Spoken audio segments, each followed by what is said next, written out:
Jake. Duffy, listen to me, man. I want to tell you a story. So there's this guy, Walsh, you understand?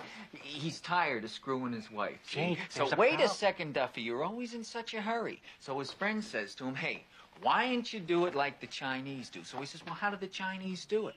And the guy says, well, the Chinese, first they screw a little bit, then they stop. They go and read a little Confucius, come back, screw a little bit more, then they stop again, go back and they screw a little bit more. Walsh, just listen to me for a second. You'll love this. Now, then they go back and they screw a little bit more, and then they go out and they contemplate the moon or something like that. Makes it more exciting. So now, the guy goes home and he starts screwing his own wife, see? So he screws her for a little bit, and then he stops and he goes out of the room and he reads Life magazine.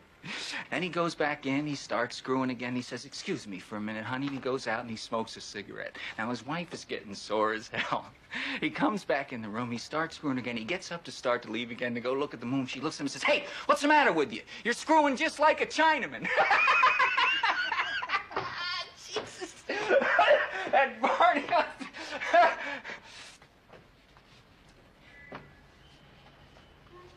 Mr. Gittes, Yes. do you know me?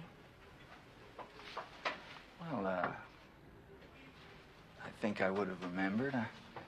Have we ever met? Well, no. Never? Never. That's what I thought.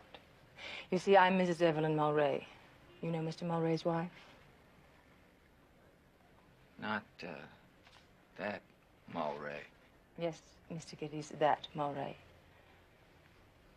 And since you agree with me that we've never met before, you must also agree with me that I've never hired you to do anything, certainly not spy on my husband. I see you like publicity, Mr. Gittes.